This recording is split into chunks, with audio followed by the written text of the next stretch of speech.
Então, bora lá. Pessoal, boa noite. Essa é a sétima aula de Fundamentos Históricos do Direito. E nós vamos dar continuidade ao material do KLS na seção 2.4 da unidade 2, logicamente, certo? Se vocês, a partir de algum momento, não estiverem, eu peço que... Tem alguém conseguindo ver a projeção que eu estou fazendo do material? Ou ninguém? Aqui tá dando pra ver. Tá dando para ver? Nossa. Então Sim. pronto. E aí eu continuo. Pronto. Porque senão se não tivesse, eu ia tirar e ia colocar a minha bela cara para vocês ficarem olhando. Mas como graças a Deus está aparecendo, vamos seguir dessa forma, ok? Então eu estou aqui na seção 2.4, em que a gente vai ver, nós estamos vendo o direito penal e processual penal em Roma. Até a aula passada,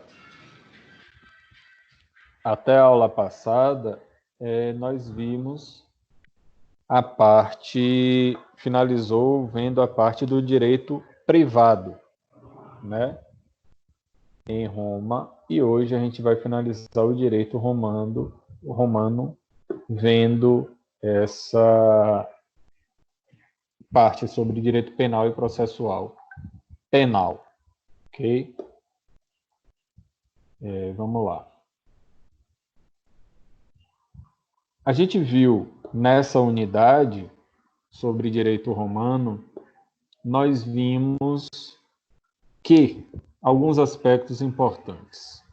O direito em Roma, e aí eu peço que vocês acompanhem com o material e vão fazendo anotações quando necessário, e se tiverem dúvidas, interrompam e falem, mas são características importantes da gente perceber nessa construção histórica para se entender porque que se chegou em determinado ponto, inclusive jurídico, certo? A gente vai perceber que o direito que a gente estuda como romano, ou essa origem, né, das normas jurídicas em Roma, ela é de uma complexidade imensa, no sentido de riqueza mesmo, né, de desenvolvimento dos institutos que influenciam, e muitos deles a gente utiliza até hoje. Mas como o Império Romano ele durou um bom tempo, um tempo muito grande, a gente estuda ele em fases. Lembrem-se disso. Essas fases elas vão influenciar e muito na construção desse, vamos dizer assim, na construção da cultura que vai se desenvolver como uma cultura jurídica, certo? Isso vai ser muito forte, isso vai influenciar demais. Então vamos aqui. Nessa sessão, em que a gente vai chegar a ver direito penal e processual penal, nós, para chegarmos nela, a gente passou primeiro na seção 2.1, em que a formação do povo não, do império, né, a parte de construção da identidade romana, ela vem de vários povos, como a gente viu lá na seção 2.1, que vão acabar influenciando. E acaba tendo como característica essas várias fases, que a gente começa na monarquia, lembre-se disso. Vai ter algumas características, depois a gente vai passar para a fase depois da fase da monarquia, a gente passa para a fase da república, e depois nós temos o império, que vai ser dividido em alto e em baixo império. Na seção 2, a gente viu como a estrutura, que vai ser uma estrutura jurídica em Roma, ela se desenvolve pelas magistraturas. Até hoje a gente utiliza esse termo, com algumas diferenças, lógico. Hoje em dia a gente chama de magistratura a carreira do juiz ou de uma juíza. A gente diz que eles fazem parte da carreira da magistratura. Só que lá tinha uma característica diferente, né, e uma complexidade, uma amplitude muito maior. Tanto que se chega ao ponto em que, em determinado momento do Império Romano, vão ser os magistrados que vão acabar mandando politicamente, né, vão deter o poder. Então, era muito mais amplo. Na terceira sessão, em que a gente acompanhou, na sessão 2.3, foi o que a gente viu o direito privado em Roma. Viu que alguns institutos, apesar de, na seção 2.3, estar se tratando do direito privado em Roma, observem uma coisa, que alguns ainda não, podem ser que não tenham visto ainda, mas que vão ver, que é o seguinte: a distinção entre direito público e direito privado, que a gente estuda hoje em dia no nosso sistema, tradicionalmente, né? E a gente estuda no nosso sistema que o direito privado faz parte, por exemplo, tá todo mundo assim ou estão conseguindo me ver? Porque eu vi que perguntaram aqui se a aula parou. Ou estão conseguindo acompanhar? Estão tranquilos? Me falem aí.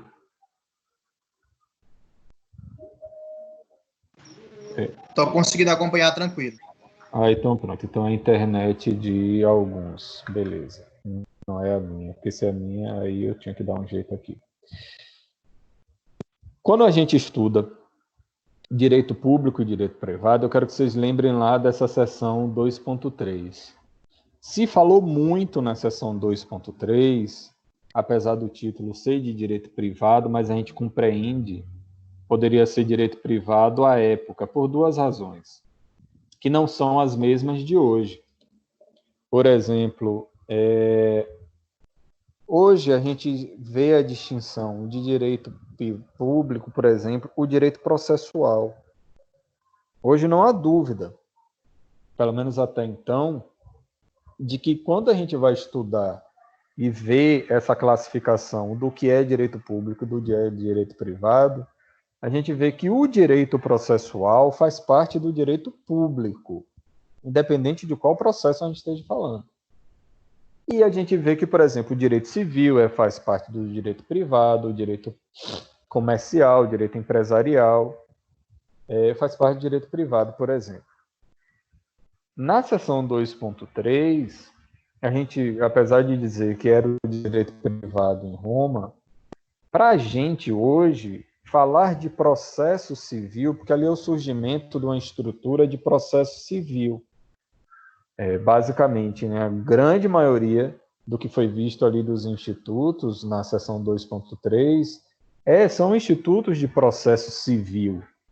Deixa eu ver se eu pego aqui para demonstrar isso. Falar de jurisprudência, falar de que modo as coisas aconteciam, essa fórmula modelo, as instruções específicas e tal. Isso tudo a gente estuda hoje como processo. Então, por mais que você possa dizer que na época era o direito privado, não é a mesma coisa que a gente encara hoje como direito privado na nossa realidade. Isso aqui seria basicamente o direito público, porque era um direito relacionado a processo. Mas também eu consigo entender que isso é direito privado, porque vocês vão ver isso lá em Teoria Geral do Processo. Vocês vão ver isso em processo civil, por exemplo.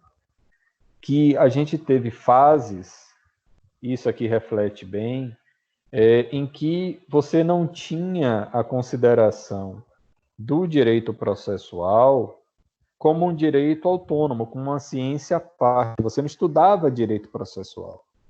Você estudava o direito material, que é esse direito civil, de dizer que fulano de tal tem um crédito, o outro é devedor, e fizeram um contrato, o outro não pagou, por exemplo.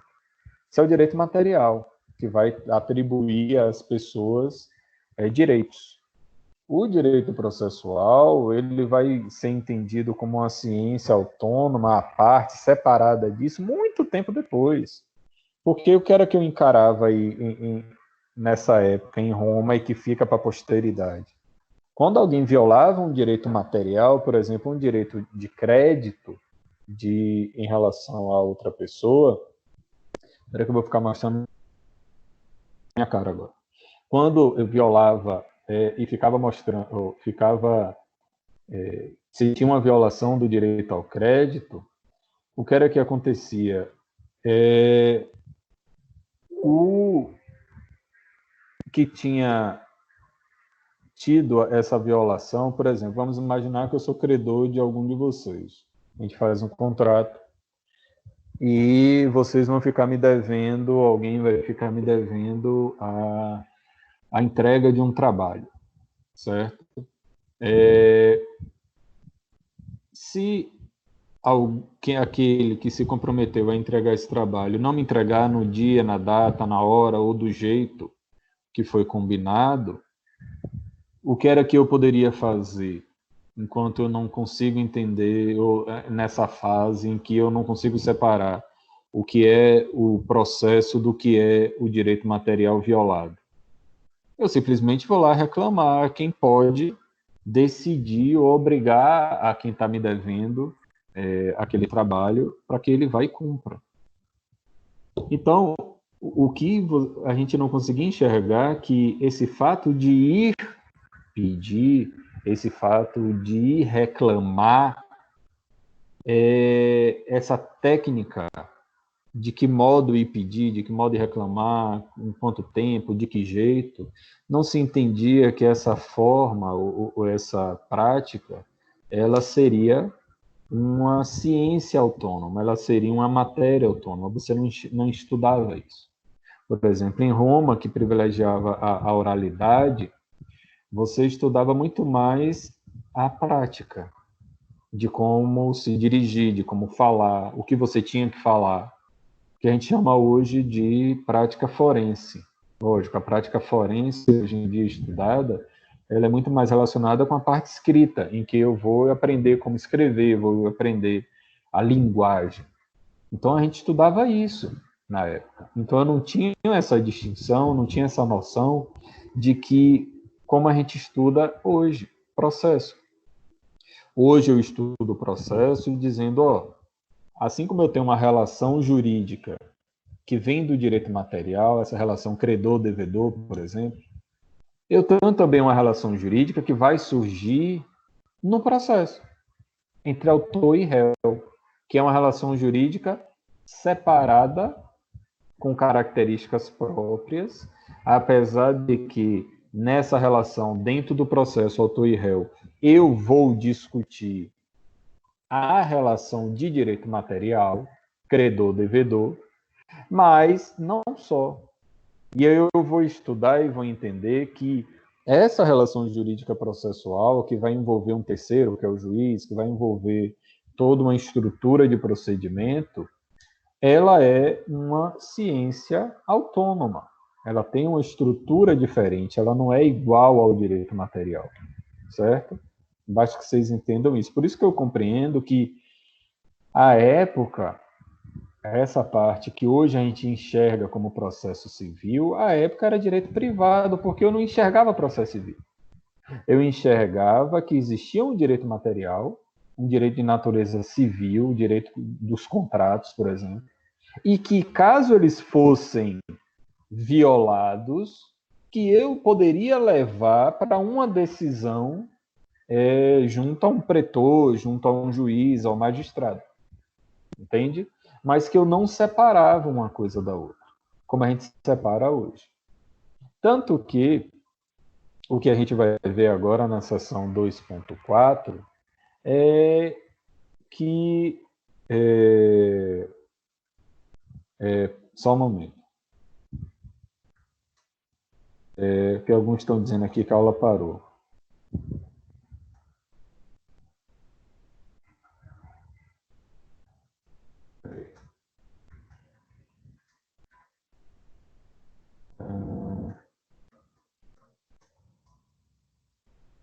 Vamos lá. Então, o que é que a gente vai ver aqui na seção 2.4, que eu vou pegar aqui agora? Vou ver se eu projeto para os senhores ou não. Observem, eu vou falar um monte de coisa sobre essa seção 2.4, certo? E eu peço que vocês acompanhem com bastante atenção.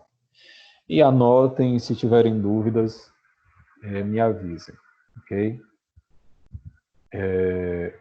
Vamos lá. Que o povo tá vindo aí. Vamos lá. Na seção 2.4, ele começa da seguinte forma. Tudo que a gente conhece hoje sobre... Estou vendo. Tudo que a gente conhece hoje sobre... preste atenção aí, Ju. Estou na página, vou projetar aqui para vocês. Ok? Vou jogar aqui, que aí fica mais... Vamos lá. Tudo que conhecemos hoje sobre a culpa, o dolo, o erro, a imputabilidade, a coação, as circunstâncias agravantes e atenuantes de um crime, a legítima defesa, dentre outros tantos outros temas, devemos aos princípios do direito penal romano. Vocês já ouviram falar disso daqui? Já ouviram falar de culpa, dolo, erro, imputabilidade, coação, circunstância agravante, atenuante? Vocês já viram isso em algum lugar? A gente está vendo isso agora com Sanderson. Inclusive, tem até um trabalho para a gente entregar terça-feira sobre esses conteúdos. Mas de direito penal? Porque isso aqui são conteúdos de direito penal. De direito civil. Não, esses não. são todos de direito civil. Pronto, porque... No direito civil, vocês vão ver isso daqui em defeitos dos negócios jurídicos. Não é isso? Jurídicos, exatamente. Isso, lá vocês estudam no direito civil, apesar de ter... você vai estudar lá dolo, erro, coação. Você não estuda lá imputabilidade, circunstância agravante e atenuante. Esses são institutos de direito penal. Vocês estudam lá dolo, erro, coação, simulação, fraude, essas coisas, não é isso? Verdade, é. Pronto. Então, essa noção aqui, que eu estou falando de culpa, dolo, erro, né, o sentido delas aqui é de direito penal, não é de direito civil. Apesar de, no direito civil, como vocês já estão vendo, pelo menos para quem está acompanhando lá em civil, estão vendo que tem também esses institutos. Mas o conceito aqui é diferente, certo? O conceito aqui é diferente, apesar de que tem alguma relação. Esses institutos vocês vão ver em direito penal. A culpa é um elemento, por exemplo, que a gente estuda em direito penal para fazer a relação e responsabilizar alguém, certo? É uma relação necessária de dizer que você só vai poder punir se isso numa análise, né, da culpabilidade, de saber sobre a culpabilidade, fazer essa correlação se aquela pessoa que está sendo ali acusada de ter praticado determinado fato, ela tinha a consciência do que ela estava fazendo, ou se ela podia agir de outra forma. É o conteúdo básico da culpabilidade. Assim como eu vou ter também a imputabilidade. Vocês já ouviram falar de inimputável. Alguém inimputável, já ouviram falar disso? Vocês estudam lá na parte da incapacidade. Porque eu posso ter incapacidade civil. Eu posso ter a inimputabilidade. Inimputabilidade, deixa eu ver se eu escrevo aqui. Pela idade, porque são considerados inimputáveis os menores de 18 anos, que serão submetidos a outros tipos de resposta do Estado. Como também eu posso ter uma inimputabilidade por conta de ser considerada a pessoa, por exemplo, porque passou por um processo de interdição ou porque tem um incidente de sanidade mental. E vai dizer, não, esse aqui não tinha consciência, ou não poderia se comportar conforme essa consciência quando ele praticou esse fato ou depois da prática do fato. O dolo também é de uma estrutura de direito penal, em que vai ser exigido o dolo, ou seja, a vontade de praticar, a vontade e a intenção de ter aquela conduta. O erro pode ser uma forma de você considerar que aquela conduta que foi praticada, a depender do tipo de erro, a pessoa não vai configurar crime ou não vai ser possível punir ele. Então, isso tudo que eu estou falando, circunstâncias agravantes e atenuantes, que aqui é na parte da aplicação da pena criminal. Legítima defesa, que vocês devem conhecer, ouvir falar, ainda que de forma vulgar, vamos dizer assim, né? Mas pelo menos tem uma noção do que é a legítima defesa. Então, são institutos que a gente vem desenvolvendo, estudando, tentando compreender e vendo a estrutura deles desde essa época. Então, vocês veem a relevância da estrutura do direito romano, né? Mas vamos lá. O que é que ocorre?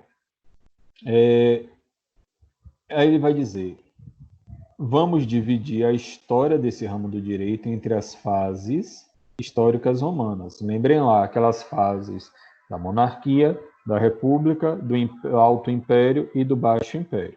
Lembrem-se disso que a gente já viu.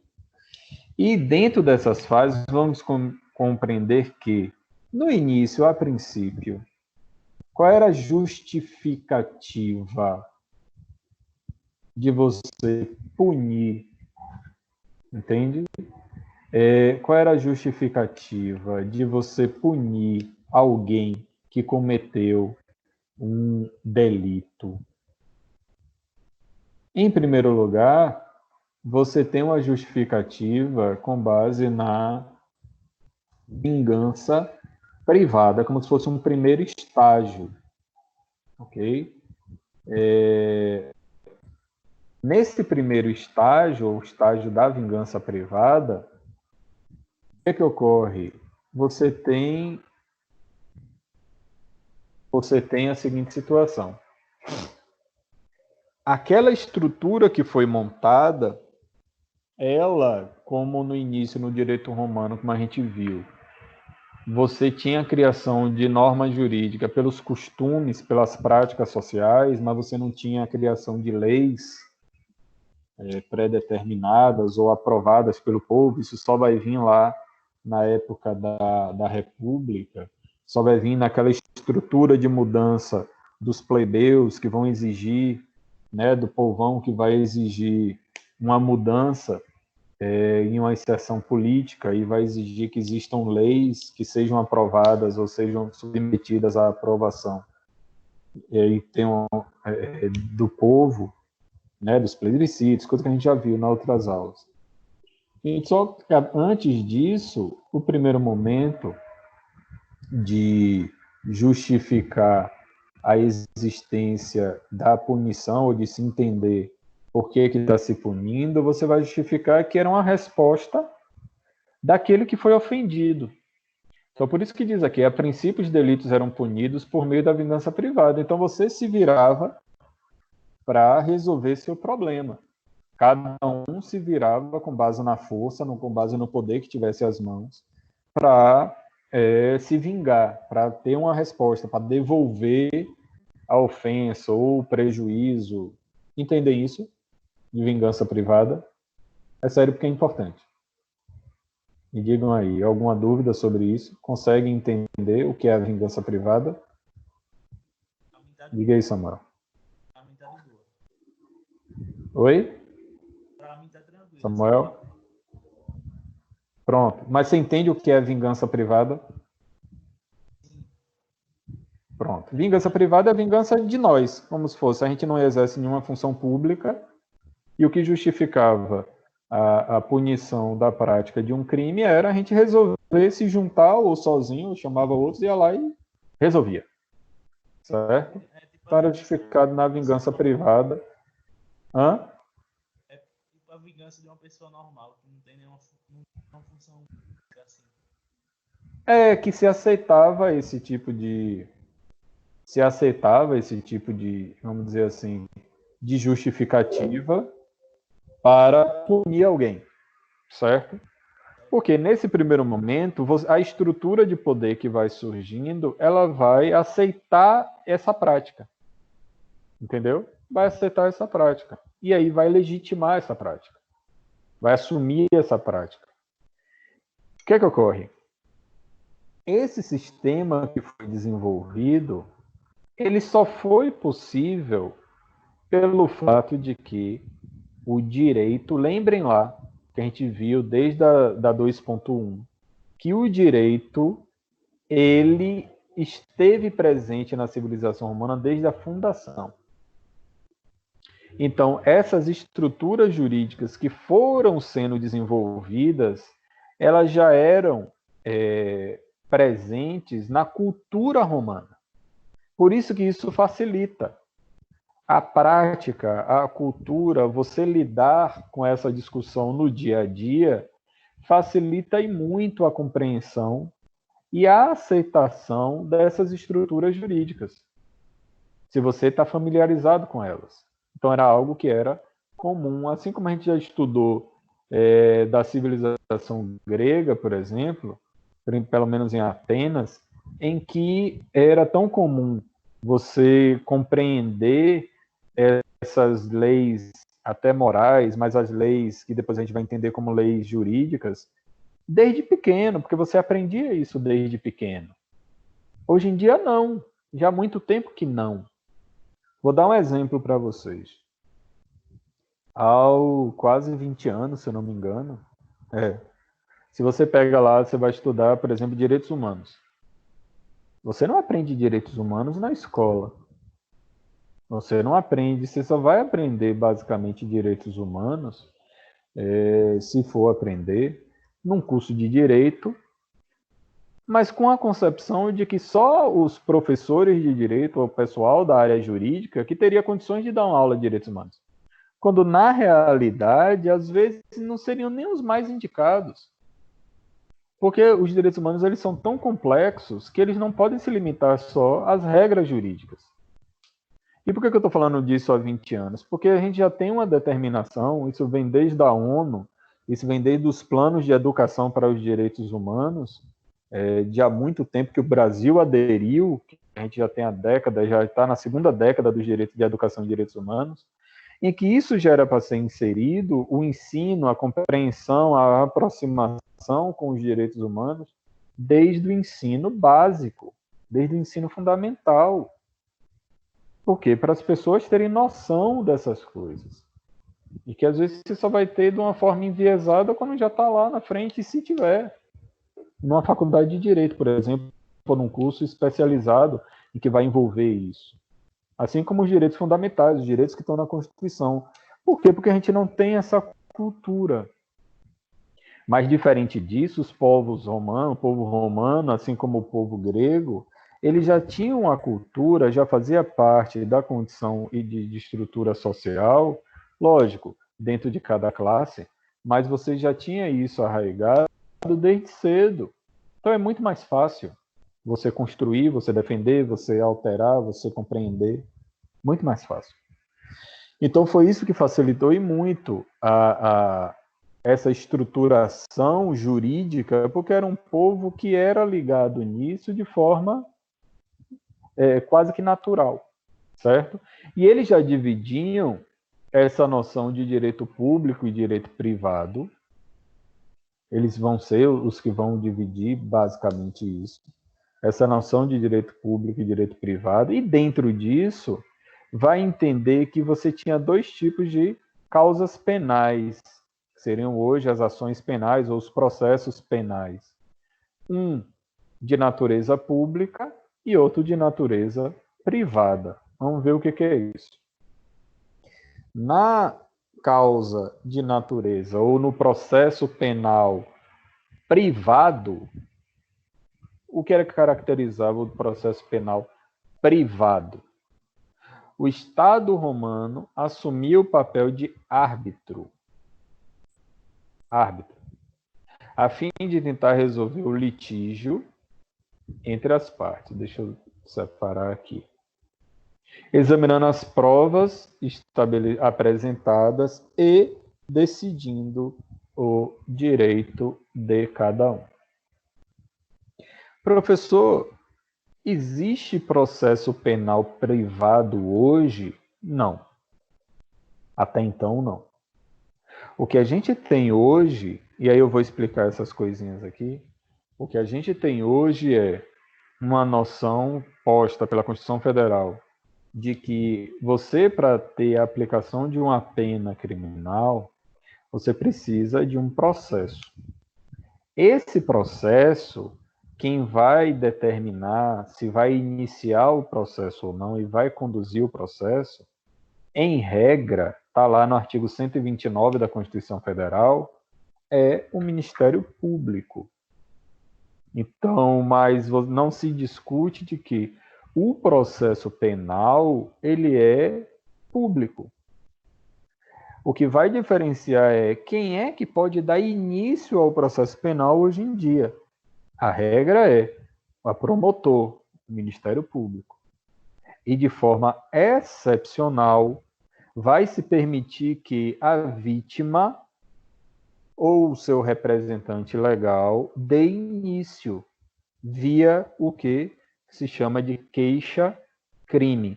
E aí, tradicionalmente, se diz que um processo penal iniciado por uma queixa-crime, que é a petição inicial do processo penal, ele seria de ação penal privada. Só que aí é uma concepção equivocada. Por quê? Porque toda ação penal ela é pública. O que é privado nessa hipótese da ação penal é a iniciativa. Se chama de privada porque quem dá início é um particular e não o Estado via Ministério Público. Só que a noção aqui de direito processo penal privado no Estado romano, vejam aqui, ela era definida por um árbitro.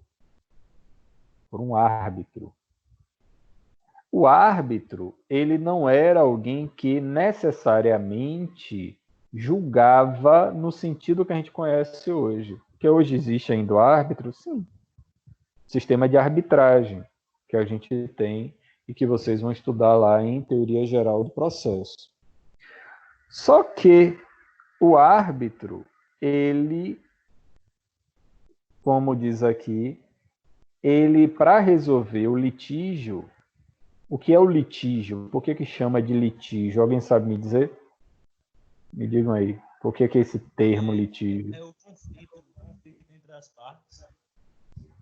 Sim, porque vem de um termo que se chama de lide, L-I-D-E, lide, certo?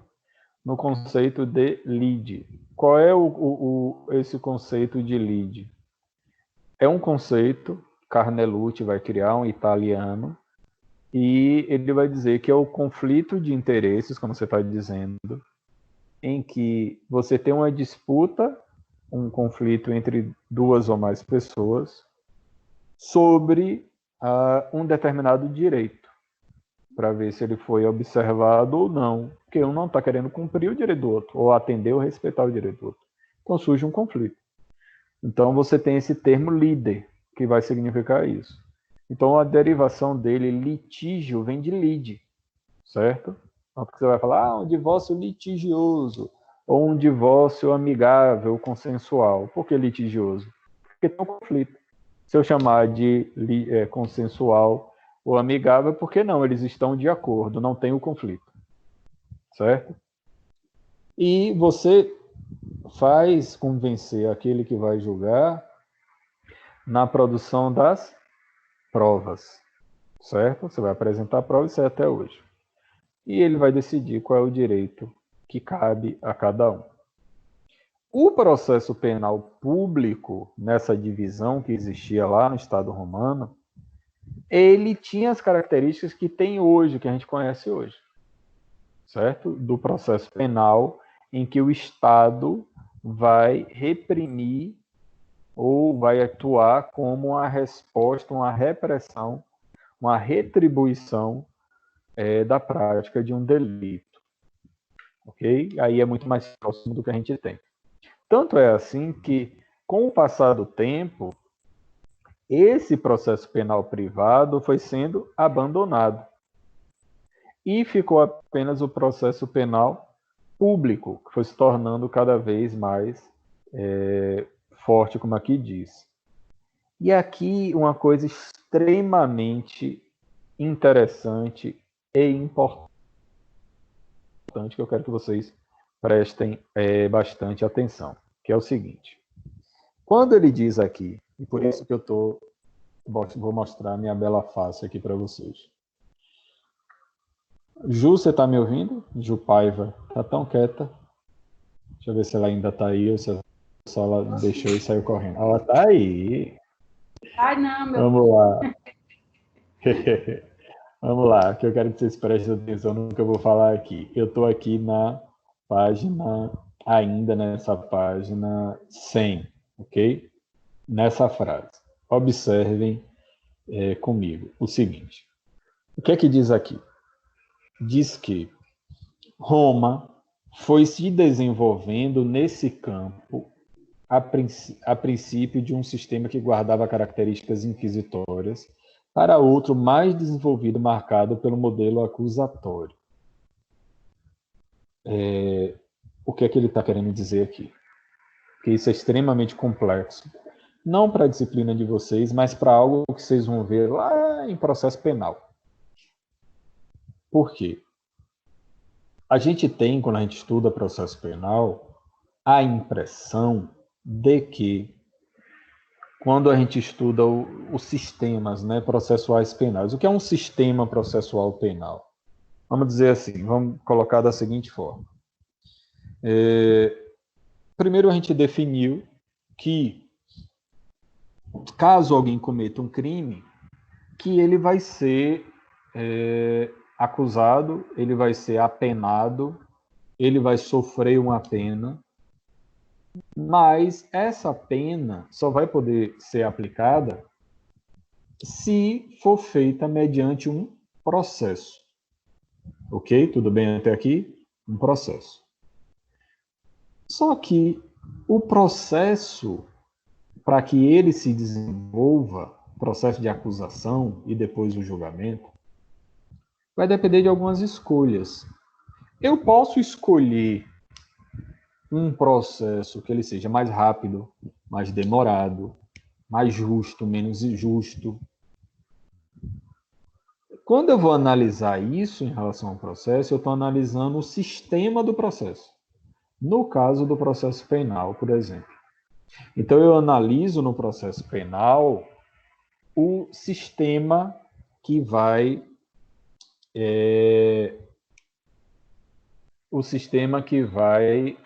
que tem um pessoal que parece que a internet não está ajudando. Sistema que vai funcionar para a aplicação daquela pena, certo?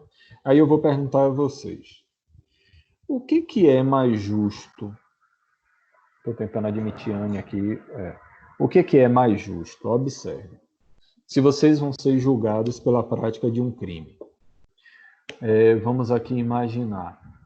Esqueça prática de crime. Vou pegar uma avaliação, né? Que é a avaliação que eu vou construir e vou comunicar para vocês até o final da semana como vai ser. Provavelmente a gente vai aplicar a semana que vem. Aí eu faço uma prova, certo? Eu estou aqui ministrando aula, faço uma prova e vou corrigir essa prova.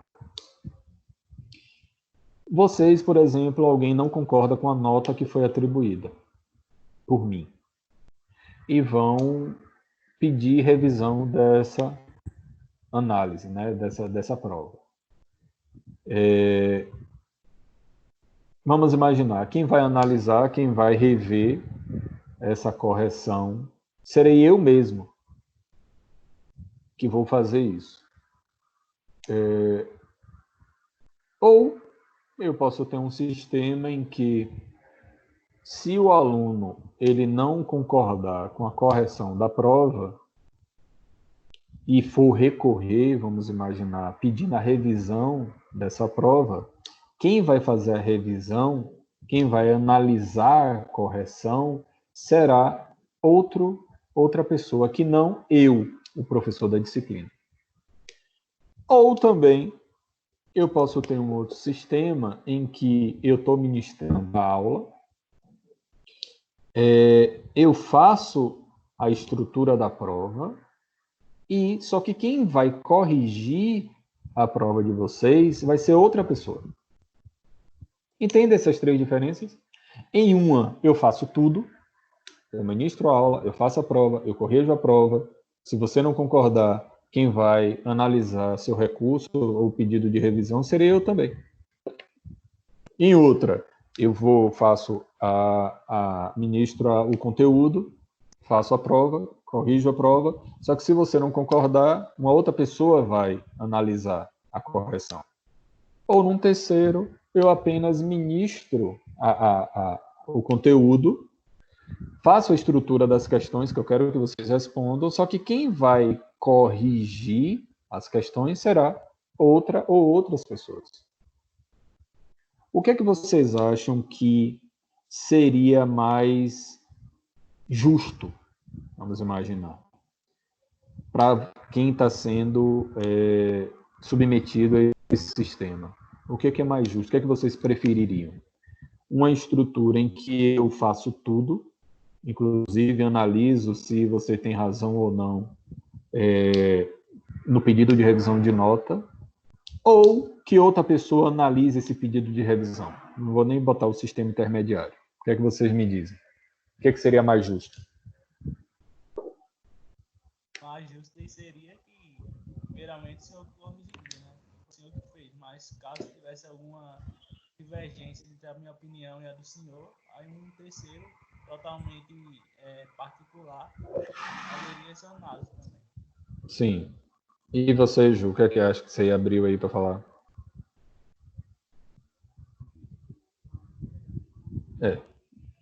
Desistiu. Eu acho que outra pessoa poderia não estar por dentro de todo o processo, né? Então, não saberia julgar como, no caso, se fosse você que estivesse avaliando, né? Sim. Não, entendi. Mas, logicamente, que eu estou partindo do princípio de que quem vai analisar ou que vai rever o caso teria que saber de como aquela estrutura foi montada e dos conteúdos, tinha que saber de tudo para poder analisar essa revisão. Lógico, eu entendo que para vocês é mais indicado a minha pessoa porque eu que tive ali o tempo todo. Porque assim, o exemplo que você colocou a gente, como assim, vai querer tratar diretamente com o professor, né? Pronto. O exemplo aí ficou um pouquinho difícil para avaliar. Mas eu vou melhorar esse exemplo. Então, vamos imaginar, vocês acham que é impossível, pouco provável, que o professor que aplicou a prova, que ministrou o conteúdo, e que você não concordou com a correção que ele fez, ao recorrer ou ao pedir revisão da nota e da avaliação, ele fique incomodado com isso. E ele vai tentar ser mais rigoroso ainda nessa revisão. Vocês acham que isso é impossível? Vocês acham que seria comum de ocorrer? Você contestar uma avaliação que foi feita?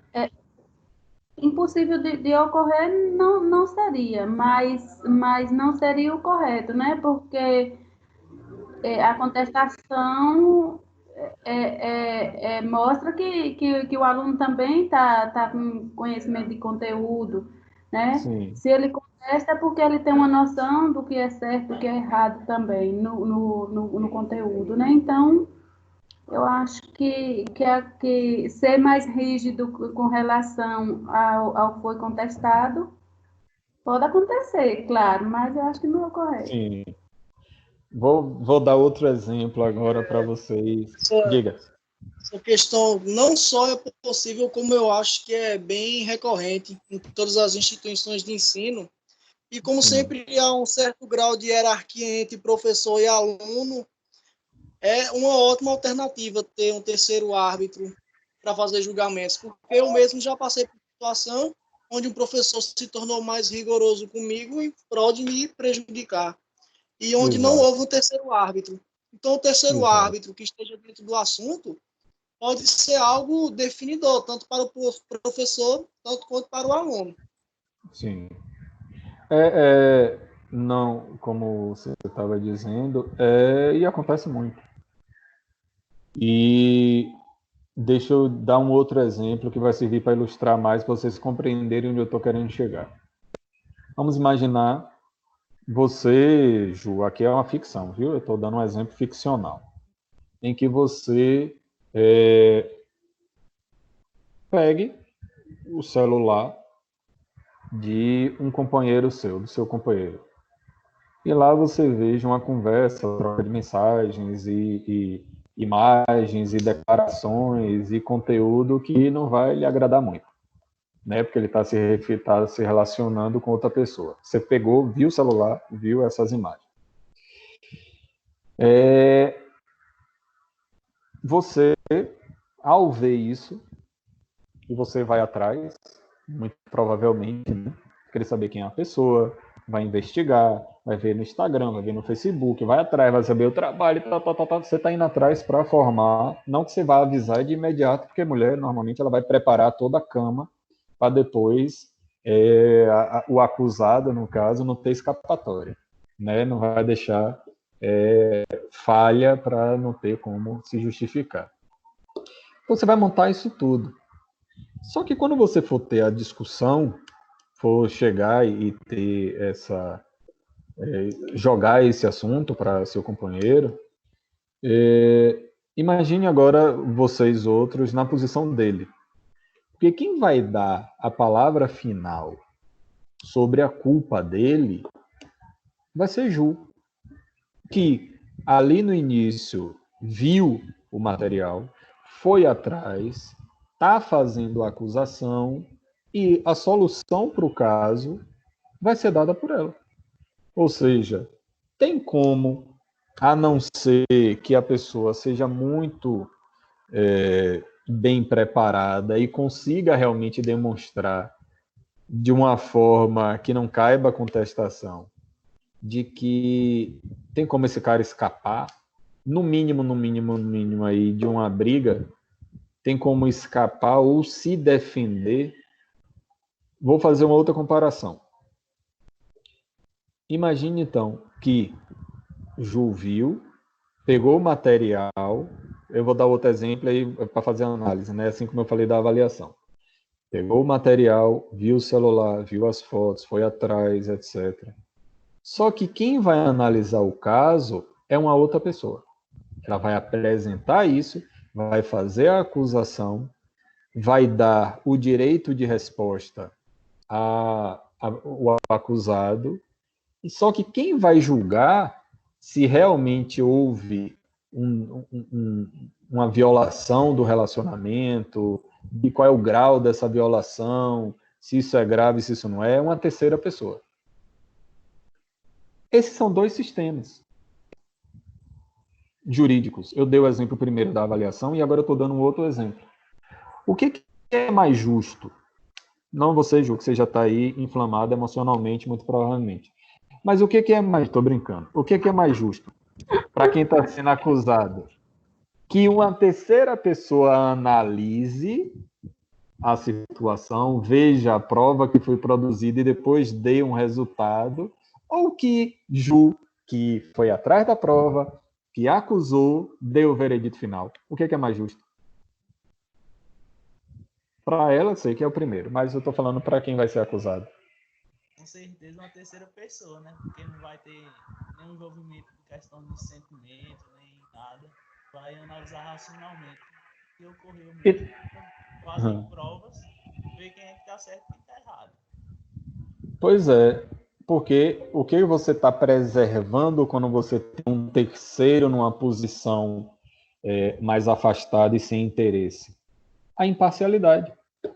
Você está buscando preservar a imparcialidade, então você tem uma condição de julgar muito melhor, certo? Ou mais justa, vamos dizer assim. Não quer dizer que ele não vai ser parcial, não estou dizendo que necessariamente ele sempre vai ser imparcial.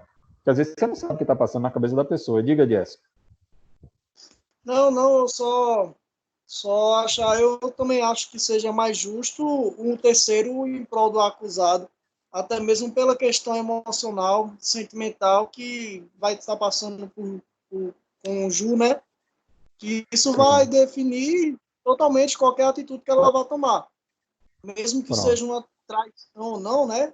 Fictícia, Sim. como o senhor falou, o emocional vai definir 100% as atitudes dela.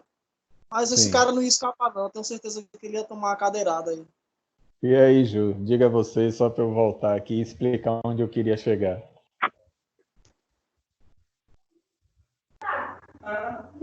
É?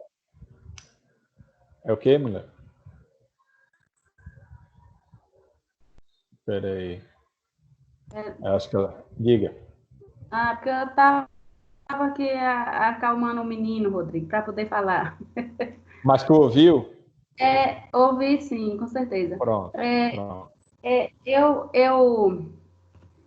eu acho que a terceira pessoa teria somente os fatos, se a gente for julgar somente por esses fatos aí, né? Porque Sim. tem todo uma questão que envolve aí, como você disse, o emocional, né? Exato. Tem todo que envolve isso. Quem está de fora é mais racional, mas em muitos casos exige que o emocional também seja avaliado, né? Não é só Certo. o Sim. racional. Né? Mas quem vai Então, avaliar é o de fora. e no caso eu já não posso mais avaliar aí, Não, depende do sistema que a gente vai escolhendo. No caso de relacionamento, é lógico que vai poder, né? Porque aí eu vou explicar agora, voltando para o material, para que vocês tenham e compreendam onde eu estou. Hã? Ah, o quê? A DS, veste uma camisa, menino. Ô, Mas peraí, deixa eu fechar aqui. tá calor, tá calor. Oxi. Peraí, vamos Vou lá. botar aqui. Viu? Vestidão, tá bom Vamos assim. lá. Tá bom assim como, minha? Não entendi.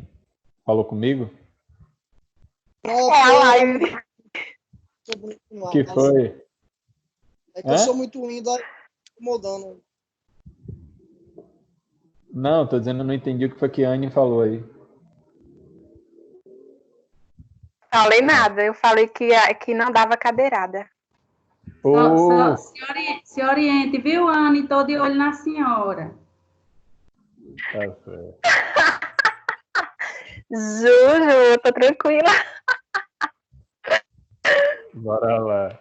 Deixa eu voltar aqui para que vocês entendam. Vocês estão vendo aí que eu voltei para o material? Tá ok. Pronto. Ok, O ok. que eu estava tentando mostrar é isso daqui, ó. O que é que ele está querendo dizer aqui? Com o passar do tempo, o processo penal privado foi abandonado e sua quase totalidade o público foi se fortalecendo cada vez mais. Beleza, já chega nesse ponto. Assim, Roma foi se desenvolvendo nesse campo a princípio de um sistema que guardava características inquisitoriais. O que é que ele está querendo dizer? No início, esse processo penal privado, ele tinha características inquisitórias e foi passado para um modelo acusatório. Quando eu dei o exemplo de que uma mesma pessoa vai avaliar, vai criar a prova, avaliar a prova e se tiver recurso, ele que vai julgar esse recurso sobre a prova, assim como no exemplo em que Ju viu a prova produzida, foi atrás da produção da prova, julgou e vai aplicar a pena, se for um acadeirado ou qualquer outra coisa, isso é um sistema de características inquisitórias, certo? Esse é um sistema inquisitorial. O sistema marcado pelo modelo acusatório é um sistema que vai envolver uma terceira pessoa, em que você vai ter uma pessoa com uma função de julgar, outra pessoa com uma função de acusar, e a pessoa que vai ser acusada que vai ter que fazer a defesa. Você tem a separação dessas três, além de outras características mais. Então, por isso eu passei isso para vocês observarem. Você sai de um sistema e vai para um outro que é mais avançado, porque ele é mais justo. Eu falei só poucas características dele. Por que eu estou falando disso e isso é importante aqui? Porque depois desse momento histórico do modelo acusatório em Roma, principalmente depois quando você entra na fase final do Império Romano, lembrem lá, a do Baixo Império, em que você vai ter o poder absoluto do imperador, você vai passar para o sistema totalitário, que a gente chamaria hoje como uma ditadura. Você sai do modelo acusatório, você vai regredir nesse sistema. E o que vai ser aproveitado depois, porque o que é que a gente tem em seguida depois dessa fase do Império Romano, com o fim do Império Romano? A gente vai ter a Idade Média. E o que é que vai predominar a partir de determinado momento na Idade Média? O sistema inquisitorial, que vai ser feito pelo domínio, por exemplo, da Igreja Romana, com a Inquisição. Entende? Então, a gente teve antes desse sistema inquisitorial, que vai ser fortemente utilizado e influencia até hoje o nosso Código de Processo Penal e a nossa estrutura de segurança pública, até hoje influencia e vai vir dessa época, entende? E vai ser muito bem desenvolvido na Idade Média. Então, eu fiz questão de explicar essas duas coisas, ainda que superficialmente, para vocês terem uma noção de que o sistema ele não começou pura e simplesmente com o inquisitorial. A gente não está buscando desenvolver uma fase, um sistema acusatório no processo, atualmente, como se fosse uma novidade. Isso já existia antes. É porque, às vezes, quando vocês forem estudar em processo penal, às vezes a gente fica com essa falsa impressão de que não, antes era o sistema inquisitório, agora é o sistema acusatório, ou então, como se diz no Brasil, é um sistema misto, etc, etc, como se a defesa de um sistema acusatório, um modelo acusatório de processo penal, fosse algo recente. Não. A gente já teve fases em que se apresentava esse modelo mais bem desenvolvido e mais justo. Mas que depois a gente teve retrocessos, né? A humanidade ela não caminha sempre para frente. Mas vamos lá. Compreendido esse ponto, vou passar ao restante, que a gente tem um bocado de coisa para falar. Nessa fase da monarquia romana, que é a primeira fase, eles criaram os sistemas penais, que tornaram mais eficientes os processos, a exemplo daqui desse sistema do processo penal romano. A gente tem a cognitio, as questiones, a provocatio ad populum e a acquisitio. Vamos tentar entender o que é cada uma delas. O sistema denominado de cognitio ou de conhecimento é um termo que a gente usa até hoje no processo civil, mas também no processo penal. Até hoje, vocês vão estudar mais à frente, nós temos uma fase, um processo que se chama processo de conhecimento. Vamos ver se o conceito que a gente tem hoje de processo e o procedimento de conhecimento é o mesmo que se tinha à época em Roma. A atividade cognitiva, a gente ainda estuda isso até hoje no processo. E aí é um aspecto um pouco mais complexo que eu não vou tratar aqui agora, mas essa atividade cognitiva do juiz, ou dentro do processo de conhecimento e tal, isso a gente estuda até hoje. O que era que significava? Dava ao acusado, a gente está falando aqui de processo penal, o direito de apelação para que o povo romano fosse chamado à intermediação da decisão durante o julgamento. Observe, se eu tinha um sistema para o processo penal que tinha essa característica, significava que o resultado desse processo poderia ser impugnado, você poderia ir contra esse resultado para pedir para que ele fosse analisado aquele resultado, vamos imaginar a sentença, então você apelava da sentença. Mas apelava para onde? Para o povo romano. Entende? Então, quem ia analisar era alguém de fora do processo. Mais ainda, ou seja, você tinha um julgamento do processo, mas você tinha o direito de apelar. Termo esse que a gente usa até hoje, no sentido recursal. Nós temos ainda no Brasil, até hoje, o que se chama de recurso de apelação. Só que não é o povo que julga. O recurso de apelação é julgado por um tribunal. Ele é julgado por outros juízes. Existia o sistema da provocatio ad populum, ou apelo ao povo, que gerava reunião dos comícios. Lembrem comícios? Comícios a gente viu lá, que era da plebe, a plebe que vai se reunir para julgar e defender, ou de tratar, inclusive, depois o que vai gerar, também tem os plebiscitos e tal, que gerava reunião dos comícios contra uma sentença proferida por um magistrado e tinha efeito suspensivo. O que é que significa esse sistema? Eu tenho um processo que é por um sistema em que, da decisão que for produzida nesse sistema, eu posso recorrer dentro de uma estrutura dos comícios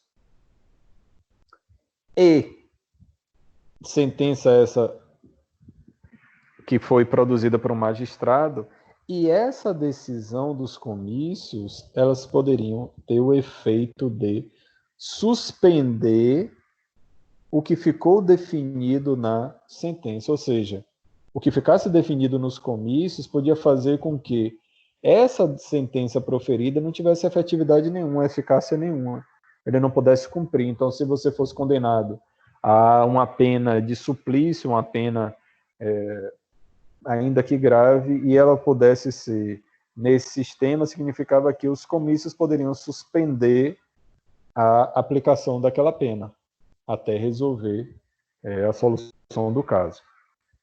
O outro sistema que tinha dentro aqui, isso tudo é uma estrutura, lembre-se, que foi sendo desenvolvida para o sistema e modelo acusatório, certo? Dentro do modelo acusatório. O sistema da Anquisitio, ou novo procedimento de acusação, ocorria como se fosse uma segunda instância ou segundo grau para o debate do mesmo tema, que é o que a gente tem hoje. O direito de recorrer, o direito de impugnar, o que a gente chama hoje de direito ao duplo grau de jurisdição. Quando vocês forem estudar o duplo grau de jurisdição, significa que é um direito em que alguém que não se conformou, que não aceitou a decisão judicial, pode impugnar a decisão e pedir para que outras pessoas, no caso um tribunal, por exemplo, em que é formado por pessoas mais experientes e de uma forma colegiada, ou seja, não julgam sozinhos, às vezes são 3, às vezes são 5, às vezes é uma quantidade maior, para que eles possam analisar o recurso sobre aquela decisão, que seria aqui o início disso nessa o novo procedimento de acusação. Aí diz, a decisão de todos os casos, observe, era sempre do povo, coisa que a gente não tem hoje. A gente tem hoje um resquício de um sistema desse que a gente vai ver, mas é somente no tribunal do júri. Outro modelo, né, quando você misturou, foi desenvolvendo esses sistemas. O modelo da acusatio ou da acusação, o que é que ele fez, esse modelo? Ele trouxe a todos os cidadãos o direito de acusar e era utilizado na apuração das infrações penais cometidas contra a ordem pública. contra a ordem pública. Ou seja, esse sistema de controle popular, que hoje a gente tem um reflexo disso aonde? A gente tem uma coisinha que vocês vão estudar, ou se já ouviram falar, que se chama ação popular. Só que na ação popular que a gente tem hoje, que é uma lei da década de 90, a ação popular, ela não é de natureza penal. Ela é uma ação que a gente tem no sistema brasileiro, em que o cidadão ele pode ajuizar uma ação para controle da moralidade pública, para controle e preservação do patrimônio público, do meio ambiente. Você tem uma limitação, mas não tem natureza penal. Mas é uma ação em que qualquer cidadão brasileiro pode ajuizar contra essas práticas no poder público. O modelo da acusação aqui, ele era de forma genérica, era como se a gente tivesse hoje um ato de corrupção de um político brasileiro e quem vai dar início a isso é o povo, alguém do povo, certo? O cidadão poderia lá e ajuizar uma ação. Imagine se pudesse isso hoje, o judiciário não ia ter sossego. Entendem a diferença? Hoje a gente tem isso daí, de certo modo, uma representação disso, mas muito mais, por exemplo, nos crimes de responsabilidade, que vão ter como consequência o processo do crime de responsabilidade é o processo de impeachment, que aí você pode representar na casa do Congresso, no caso do Congresso Nacional, no caso do presidente, ou nas assembleias, no caso do governador do estado, e por aí vai. O outro modelo, então, aqui esse modelo da acusácio, eles eram crimes que envolvessem a ordem pública, ou seja, esses institutos jurídicos relacionados ao Estado, não eram de relações privadas. O outro modelo é chamado de postulácio, ou da procura, ou de procura, que consistia em um ato dirigido pelo acusador que dava certa precisão ao fato alegado, ou seja, se esse constituía ou não um crime, isso poderia ser admitido como demanda de juízo. Ou seja, o que é esse sistema aqui? Que é o que é mais próximo do que a gente tem hoje. Por quê? Hoje você tem primeiro, vamos imaginar uma acusação. O Ministério Público acusa, joga lá, dá início, oferece uma petição inicial, que a gente chama de denúncia, é o termo técnico. Essa denúncia vai para o juiz, vai para quem vai julgar, e ele vai analisar se ele aceita ou não a denúncia. Aceitar ou não a denúncia não quer dizer que ele está dizendo que o acusado ele é culpado, não. Ele vai aceitar o processamento, a instauração de um processo, certo? Seria mais próximo desse modelo aqui, que consiste em um ato dirigido pelo acusador. Então, você tem uma figura do acusador, que ele vai colocar, vai dar os contornos da acusação, quando ele diz aqui, precisão ao fato alegado. Significa dizer, ele vai dizer o que foi, qual fato que foi praticado, quem praticou o fato, de que modo ele praticou o fato, e no que é a prática desse fato implica ou configura um crime, um delito. E qual é a consequência que ele quer que seja aplicada àquele que está sendo acusado. Entendem? Então você tem essa estrutura acusatória que vai exigir do acusador que faça a acusação da forma mais precisa possível e alguém vai analisar se essa acusação pode gerar um processo, que é o sistema que a gente tem hoje, dentro do sistema acusatório. Ou seja, a função de um acusador e a função de quem vai julgar, separados. Se for aceita a acusação, como eu acabei de dizer, dando exemplo da nossa realidade atual, você inicia o que se chama de fase da inscriptio, ou endereçamento, que era um modelo permissivo da inscrição do registro da causa em tribunal, que é o que eu acabei de dizer.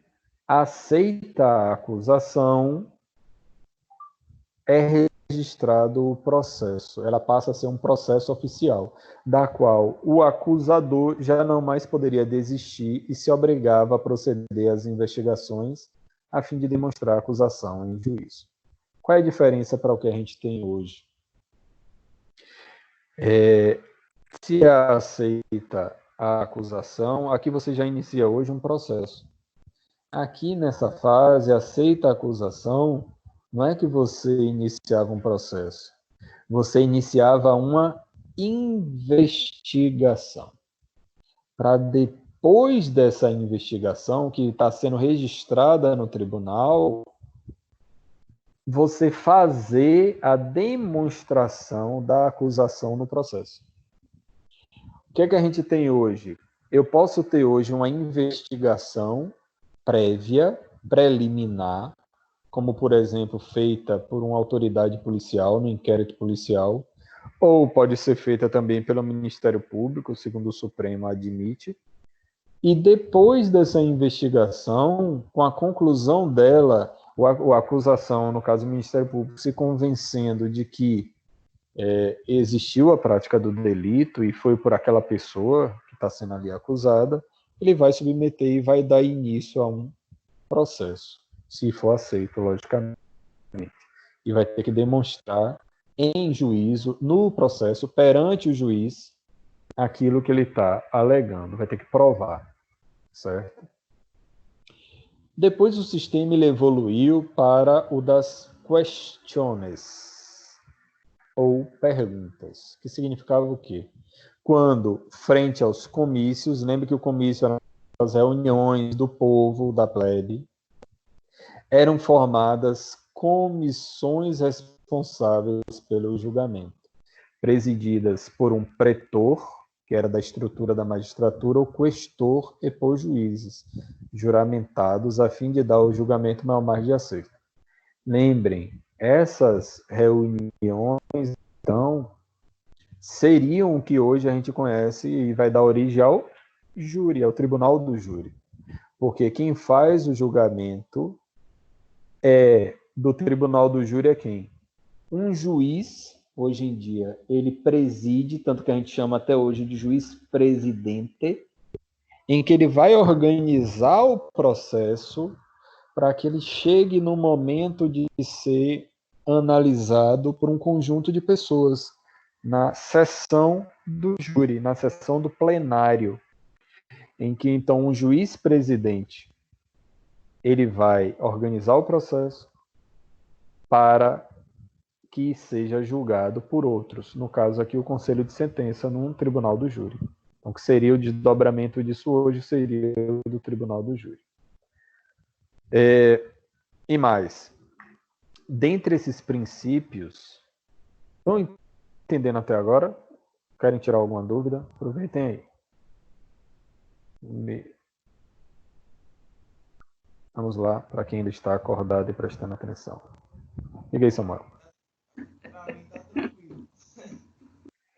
Tá tranquila? E Ju Paiva, que tá cuidando aí do filho, já botou para dormir, Ju? Já comeu? Já jantou, dormi, tá, o horário é 9h30.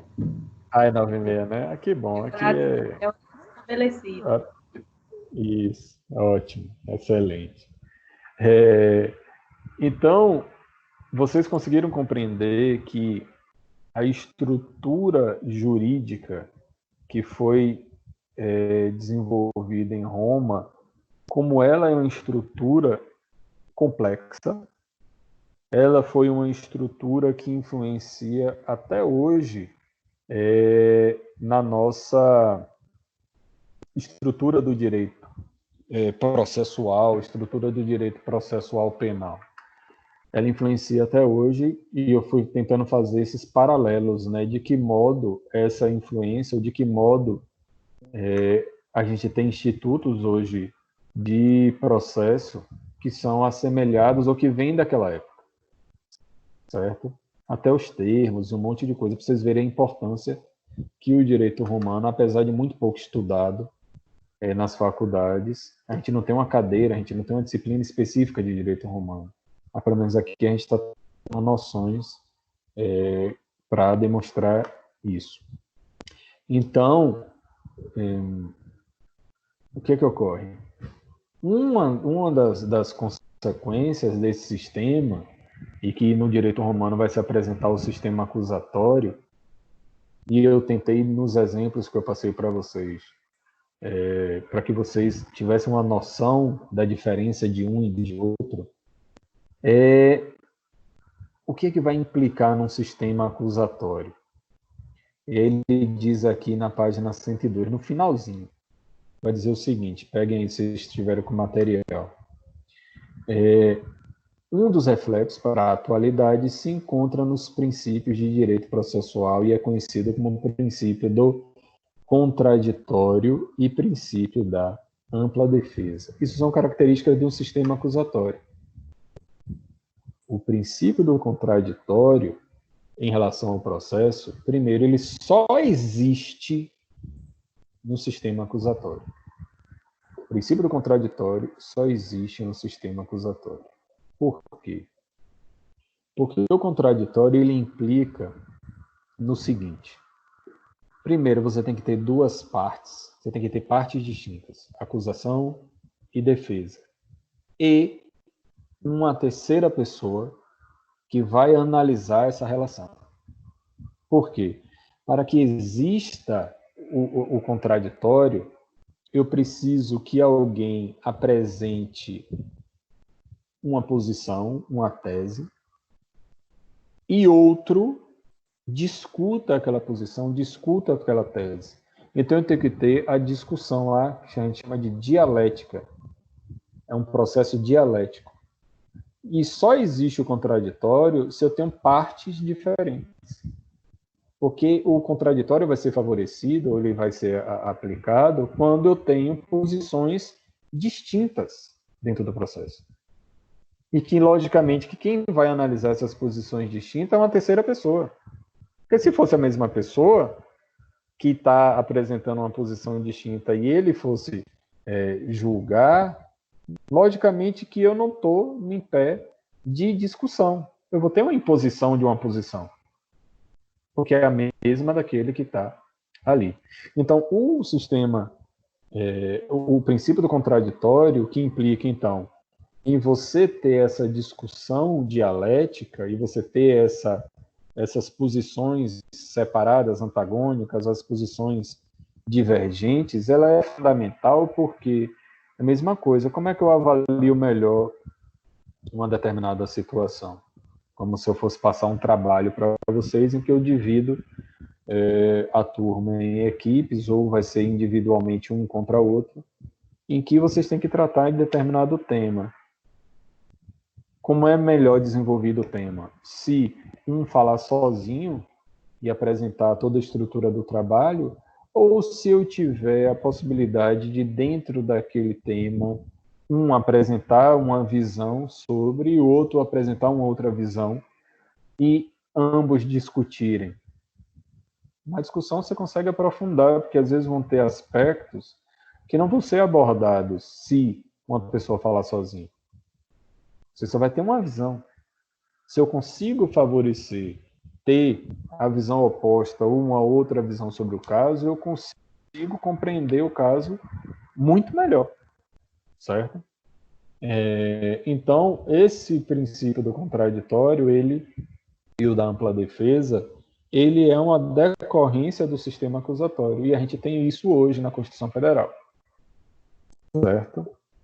Vou voltar aqui para o material para a gente continuar e seguindo para nosso objetivo de finalizar essa unidade. Ok? Deixa eu jogar aqui. Rodrigo. Diga, Ju. Senhora. Em um material, como você falou do direito romano, né, que não tem uma cadeira e tal. Eu estava vendo no material do AVA que fala, né, que eles se dedicaram tanto aos estudos jurídicos dos romanos, né, que o sistema romano germânico foi o principal sistema do direito que ajudou o direito contemporâneo, que ajudou a emoldurar, né, todo esse pensamento ocidental, né? Isso, exatamente. Exatamente. O que eu abordei um pouco disso também na outra aula, que o nosso sistema, quando vocês vão estudar, qual é o sistema da civil law, o sistema da common law, tudo isso é decorrência desse momento histórico que vai se desenvolver e vai descambar nisso daí. Então é extremamente importante para a gente compreender de onde as coisas vieram, como elas surgiram, para a gente ver e compreender melhor. Ok? Então aqui, ó, no material, página 103. Conceitos básicos que serviram à compreensão do direito romano. Ius. Vocês vão falar disso até hoje, né? Ius. Que é o sentido de ius, que alguns chamam de jus, mas normalmente a gente pronuncia o J como I. O ius, ou direito regido pelas normas religiosas com força de lei, mas consideradas profanas, seria o conceito desse ius. O faz, ou direito proveniente dos deuses para os sacerdotes, direito falado, revelado pela divindade, que influenciava os direitos público e privado. Então, observe, aqui a gente está falando toda hora de religião. Lembra que a gente já falou de direito natural, e também eles tinham uma noção que vai ser desenvolvida de direito natural relacionado à divindade, à natureza. Justiça, direito proveniente de um firme propósito de praticar a justiça, ou seja, de dar a cada um o que é seu. A ectas, ou equidade, para uma justiça pautada na igualdade. Jurisprudência, ou jurisprudência através do conhecimento do certo e do errado das decisões dos tribunais. E iuris praeceptas, ou princípios gerais do direito, como viver honestamente, não lesar ninguém e dar a cada um o que é seu. Isso tudo a gente ainda trata até hoje. O que é que eu quero chegar aqui? Porque ele vai dizer aqui embaixo, o sistema penal que de tão evoluído, certo? Como eu falei, a progressão social, ela nunca é em linha reta. Ou seja, não quer dizer que a gente está sempre evoluindo. Às vezes a gente dá um passo para frente, ou dá dois, volta um, até às vezes para ter uma perspectiva melhor. Isso é normal, é natural desse processo. O que é que eu quero dizer? Não quer dizer que o povo romano era mais civilizado, evoluído do que a gente. Pode até ser que seja. Mas não tenho essa impressão de que, às vezes, por você ter um sistema muito desenvolvido, significa que ele era um sistema que, na prática dele, ele acontecia da forma melhor do que seria hoje, por exemplo. Vou dar um exemplo aqui. Quando a gente fala em democracia grega, que praticamente quem inventa a democracia é o povo grego, lá em Atenas, a democracia grega, em que você tinha a participação do cidadão nas decisões de tudo que envolvia a política, era fantástica, era, mas só era dos cidadãos. Aí a questão, quem eram os cidadãos? Eram os homens, os que faziam parte de determinada classe social, porque os escravos estavam fora, os dominados estavam fora, as mulheres estavam fora, mas o modelo do sistema era muito bom, só que ele era excludente, ele não incluía outras pessoas. Beleza? Mesma coisa aqui, eu tenho um sistema do direito romano que vai se mostrando cada vez mais bem desenvolvido e evoluído, vamos dizer assim, no sentido da justiça a ser aplicada, mas não quer dizer também que o povo romano era a oitava maravilha do mundo. Lembre-se no que aquilo vai descambar. Lembre-se de vários momentos históricos e é o que eu vou falar. Aí eu coloquei aqui, seria o povo romano mais civilizado do que nós? Eu peguei um exemplo aqui, as regras do cárcere, por exemplo. Quem tem curiosidade, ou já teve experiência de ter contato, ou tem curiosidade para estudar, ou ter contato com a realidade de um sistema prisional, sabe que ali é uma realidade paralela, em que você tem regras próprias de comportamento e uma disciplina extremamente rígida no sentido do comportamento moral. Ah, mas são bandidos, são isso, são aquilo outro. Tem uma série que é bem interessante, que chama A Irmandade, tem no Netflix, se alguém já teve curiosidade de assistir, que mostra bem isso. As regras que eles... É o quê? Eu assisti esses dias nessa série. Pois é. Você vê lá as regras de comportamento, o como elas eram rígidas. Porque você tem regras morais muito bem definidas. Agora, são inflexíveis. Inflexíveis. Você descumpriu, meu amigo, já foi. É a mesma coisa. Você vai pegar regras, então, de um sistema, de uma realidade dessa, elas dão uma noção de comprometimento, de comportamento moral, às vezes maior do que a nossa, porque a obediência ela é muito mais séria. Diga, Ju, queria falar alguma coisa? Tem uma série também, Vis-a-Vis, na Netflix. Que É boa essa série? É ótima. É boa? É boa? Não, que ainda não vi, não. Tá na lista ali para eu ver. Que vocês vão mostrar, ou seja, é uma realidade diferente. Só que tem regras próprias. E são regras que eles buscam a justiça. Por mais cruéis que sejam as regras. Entendem?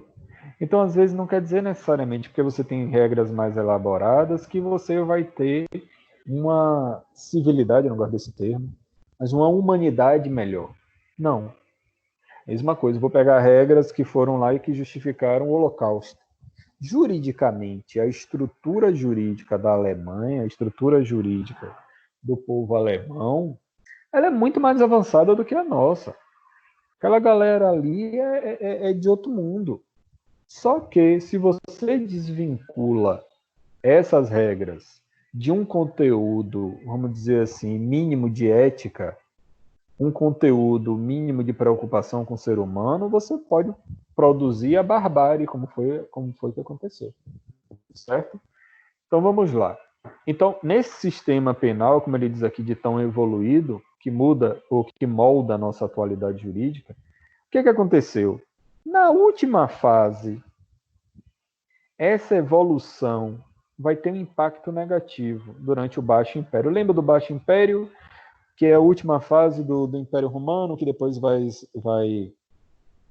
ser derrubada, era a fase que o Império Romano estava dividido em Império do Norte, do Ocidente, do Oriente, e Constantinopla ela passa a ser uma sede do Império Romano, porque a sede em Roma ela depois foi invadida pelos povos bárbaros, né? E aí você transfere para Constantinopla, e com a queda de Constantinopla acaba o Império Romano. Aí você entra na fase da Idade Média, como a gente conhece hoje. Qual era a característica desse Baixo Império? Não tinha democracia. O que ocorreu? É que vem um poder absoluto, em que o imperador, lembra que a gente viu isso na aula passada, ele vai tirando o poder da plebe, ele vai tirando o poder dos magistrados e vai assumindo isso tudo, ele vai esvaziando esse poder. Então ele derruba esse sistema das questiones, aumentando o povo de São Paulo me ligando na hora dessa, né? O povo não tem mais hora não, a gente tá na pandemia, me ligando 8h30 da noite, eu não sei nem quem é, Jesus. Mas eu também não... Mais limite no cartão. Comigo não, tu é rica, Ju. Eles oferecem para isso, no meu caso eles só vêm me cobrar, é diferente. Pois é. E aí, então no Baixo Império, com a queda, o que era esse sistema das questionais? Deixa eu voltar aqui. Questionais ou perguntas, que era o que vai submeter aos comícios, forma como são. Você tem uma estrutura toda acusatória, o sistema, o modelo acusatório, que vai favorecer um julgamento mais justo. O que ocorre no Baixo Império? E acaba com isso. Porque quem era que participava aqui? Né? Que você tinha um sistema mais justo. Você tinha uma estrutura de mais pessoas e tudo mais. Não chega no Baixo Império, eles também vão tirando isso. Eles vão tirando as decisões ou esse poder de decidir dos magistrados. Lembra que eu acabei de falar, que a gente já viu. Então ele acaba com esse sistema. Ele vai aumentar o poder do juiz de forma isolada e tirar o direito de acusação. Lembra aquele direito de acusação que era do povo? O povo poderia acusar nas questões que envolvessem a ordem estatal, a ordem pública? Pois é, ele vai começar a tirar esse poder do povo, a tirar essa possibilidade do povo acusar.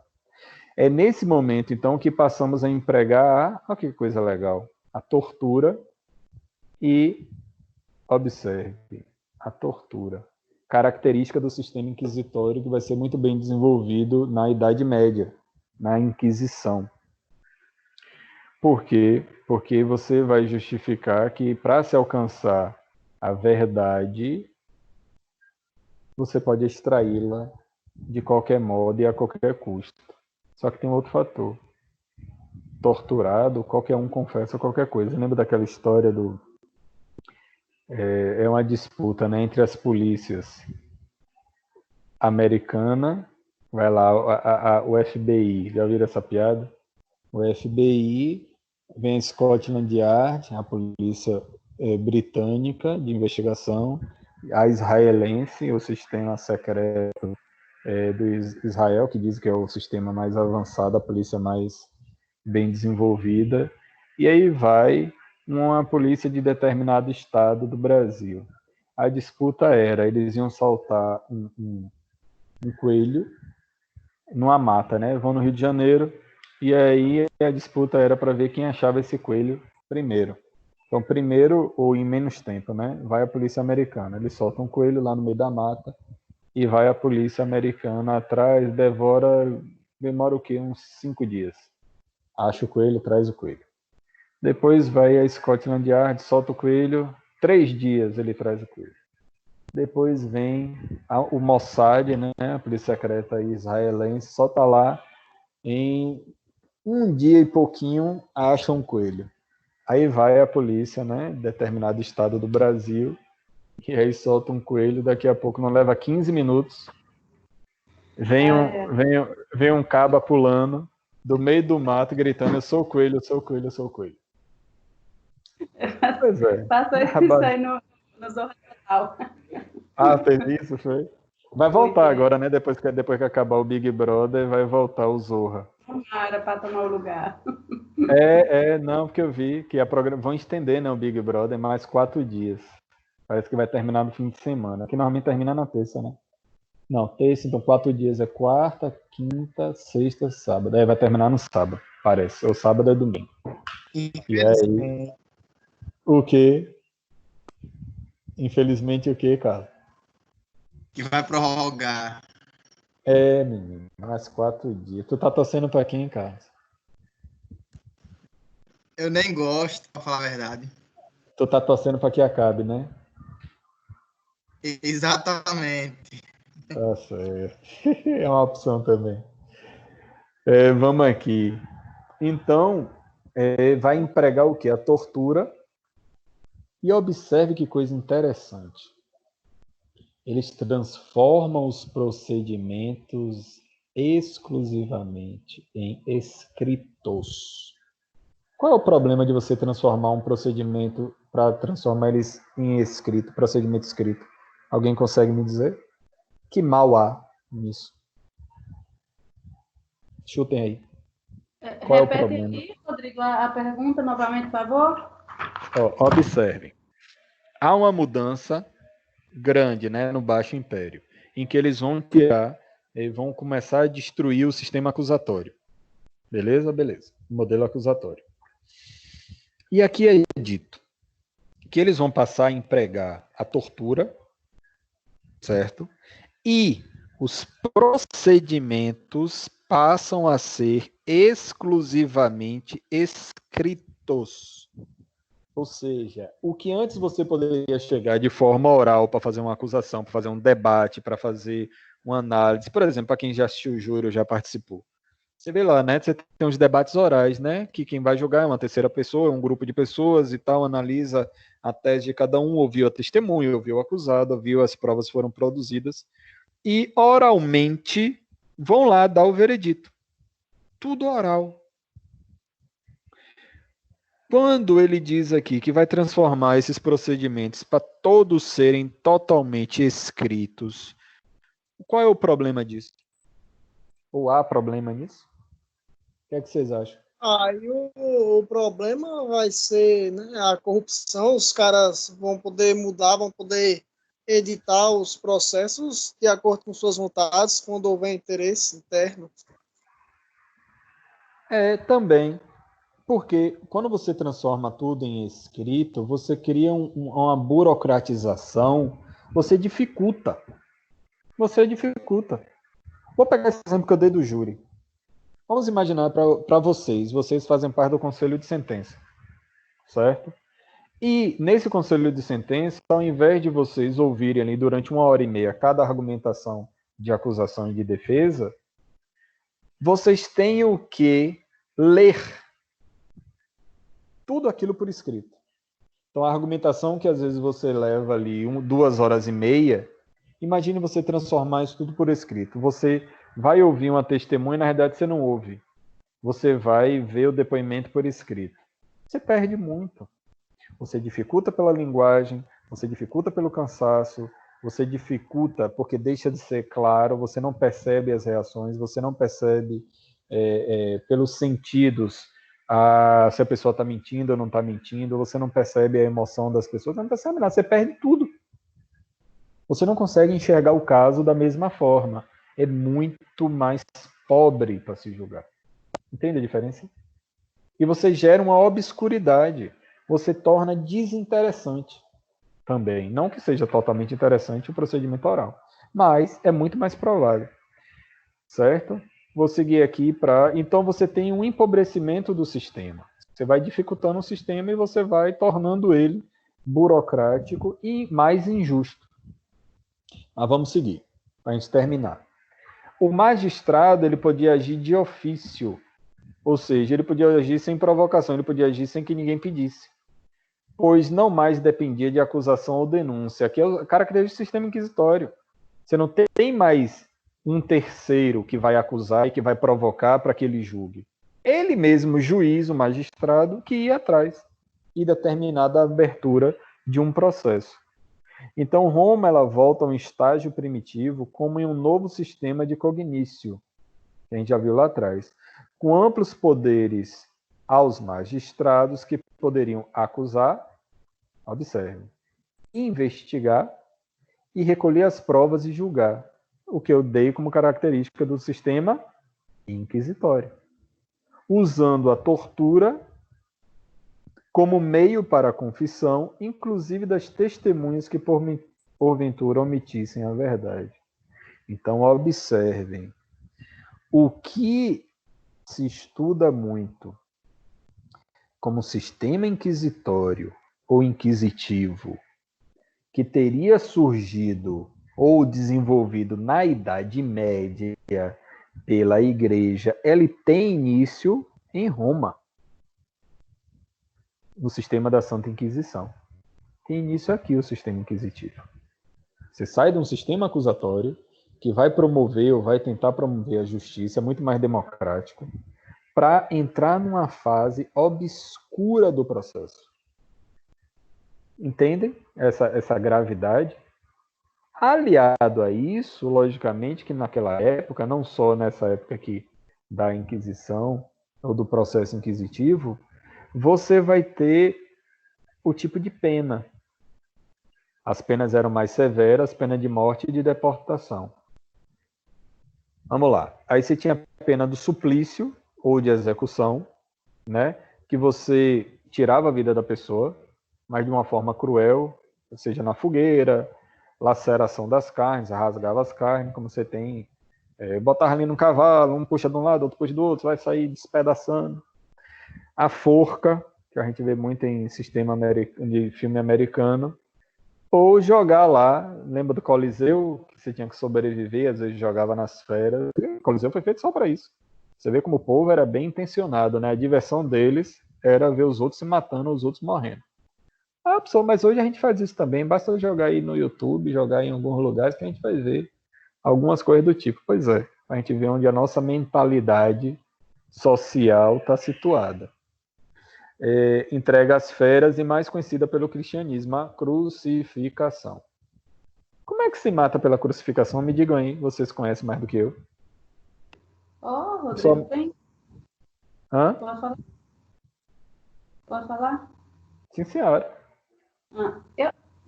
Tem crucificação maior do que o que aconteceu agora com esse rapaz que deu positivo para o Covid-19 de Irecê, Eu não está soube não, me conta aí. Eu não estou sabendo comprovado. não. Então, ele veio, né, de Manaus e Ah, isso, tá, isso tá. é o que a gente está sabendo, né?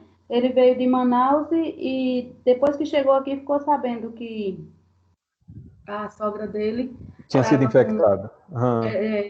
era positivo para o coronavírus. E aí ele foi, a Secretaria de Saúde veio, procurou para fazer o teste, deu positivo. Mas o que acontece é o seguinte, mesmo assim, ele não foi, ele deveria ter usado das informações, né? Porque ninguém pode dizer que está alheio às informações em relação ao Covid-19, principalmente quem vem de fora, né? Quem vem de outra cidade. Ele não Então, ficou em quarentena hora nenhuma quando ele ele foi, não né? ficou, não tomou os devidos cuidados e nem procurou a Secretaria de Saúde. Mas tudo Sim. bem, né? Estava em família, achou que estava bem, tá. Mas o que está acontecendo é que nas redes sociais houve uma crucificação em relação a ele, ao ponto de um amigo dele, eu ouvi hoje no mercado, e um amigo dele dizendo que ele está em casa morrendo de medo das pessoas invadirem a casa dele, né, por conta disso, culpando ele de ter trazido o vírus para a cidade, né? Então, Ah, assim, sim. hoje nós temos uma crucificação social, as pessoas, por mais que, eu não estou dizendo aqui que ele está certo, nem que ele agiu certo, ele tinha informações suficientes para ter agido diferente, mas não cabe querer crucificá-lo por conta disso, né? Ele não agiu de má fé. Eu Mas acredito que ele não teve... porque ele Ah, tem família, tem filho, tem mãe, tem esposa, né? me diga uma coisa, ele deu uma festa, teve uma história dessa, que eles se reuniram, tinha um bocado de Nas gente? redes sociais falaram isso, mas essa festa aconteceu anteriormente, não foi agora não, foi antes, né? Foi naquele dia. Ah, tá. Porque aí as Provavelmente ele pessoas não jogaram, estava... não foi agora não, essa questão aí não foi agora não, mas ele realmente Ah, entendi. andou pela cidade, andou por cidades circunvizinhas aqui a Irecê, mas sim, é claro que ele errou, ele sabia que está noticiando o tempo todo, não tem como dizer que não sabia que precisava fazer um Um isolamento em resguardo, né? casa Um isolamento. uns dias, né? De 14 É. dias no mínimo. Mas isso não quer dizer também que a sociedade tem que crucificá-lo por conta disso que aconteceu, Certo. Você né? está falando aí no Achar que sentido tem que. figurado de... Eu entendi. De Uhum, crucificação, de julgamento, né? exato. Foi submetido. Diga, Carlos. Aqui em Chique Chique, tá o pessoal tá tudo abalado porque estão falando que inclusive ele andou aqui e que ele tem um sócio aqui, né? Que inclusive esse sócio agora já entrou em quarentena com toda a família. Aí o prefeito hoje Mas, inclusive fez um live para fazer um novo decreto na cidade para ver o que é que vai fazer, né? rapaz, que alvoroço esse rapaz causou, hein, coitado. Pois é, Aqui em Jacobina também ele teve isso com a moça que veio foi também. na cidade de Gabriel também, aí tá assim, todo mundo desse jeito, né? Ih, Mas assim, eu falo, né, que o lugar do outro é o caminho mais difícil, né? Então, é. é complicado. Mas me responda aí. Quando a pessoa ela é crucificada fisicamente, ela morre do quê? Fisicamente, Alguém sabe? ela É. Qual é a causa morte? Uai, ela vai morrer da dor e, sei lá, se essa crucificação acontecer. Se eu falar ferir, causar lesão, Sim, o que é que causa a morte da pessoa crucificada? uma lesão corporal grave, né? Não, vamos aqui, eu vou tentar. Hemorragia. Ah, pera, é isso. Por exemplo, eu pego aqui, ó. Se a pessoa foi na fogueira, ela morre. tem nada. Queimada, né? Não, ela. Tudo bem, mas o que é que causa a morte dela? O Provavelmente fogo. dizem alguns que.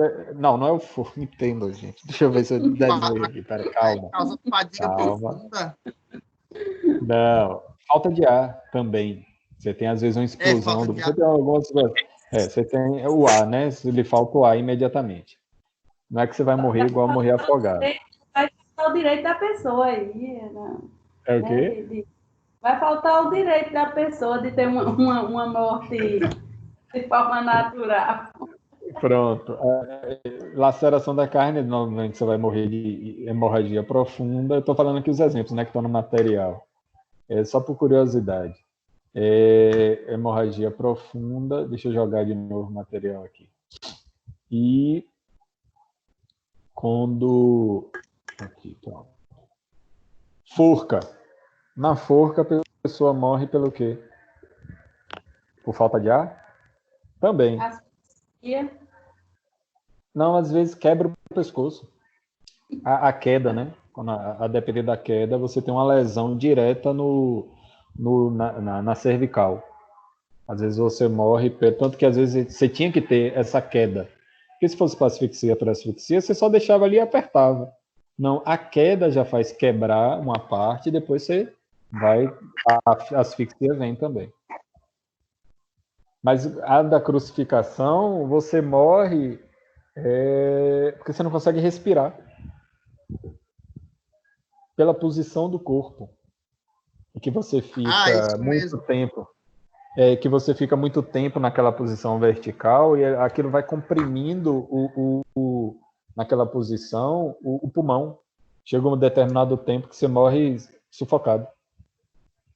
Eu estava assistindo uma série que as pessoas eram amarradas, os braços eram suspendidas pelos braços, e chegava um determinado momento em que elas se sufocavam, né? E tinha que pular para respirar. Exato. Então, na crucificação, que é essa mesma posição, você acaba morrendo por falta de ar. Asfixia mesmo. Terrível, né? Imagine a crueldade. Vamos aqui para a gente terminar. Então, eu estou aqui na página 105. A pena ou a perda, você tinha dois tipos de pena. Uma que era pagamento em dinheiro, né? Que ele está mencionando. Você tinha um caráter retributivo. O que é o caráter retributivo da pena? É a resposta, né? Uma consequência. Praticou um determinado delito, você tem uma resposta do Estado, você tem a retribuição. A gente discute isso até hoje, né? Qual é a função da pena criminal? Aí vão dizer, é a ressocialização, é a prevenção, para que não volte a cometer delito. Outros vão dizer, das escolas, vão dizer, não, é só uma retribuição. Diga, Ju, tu quer falar alguma coisa? Pode. Só uma... Deixa receber, não.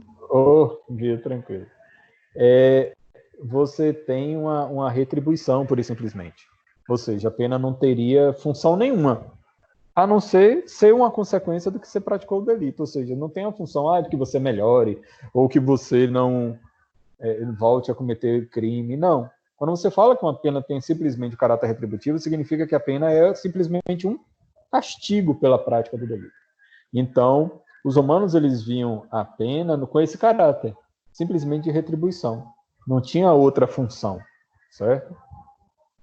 Também no direito romano, ele foi responsável pela compreensão e aplicabilidade do instituto da inimputabilidade, que eu já mencionei com vocês, porque eles entendiam que os menores de idade, os mentalmente incapazes, não tinham condição de serem julgados, então eles não eram apenados, não sofriam a pena, não cometiam crime.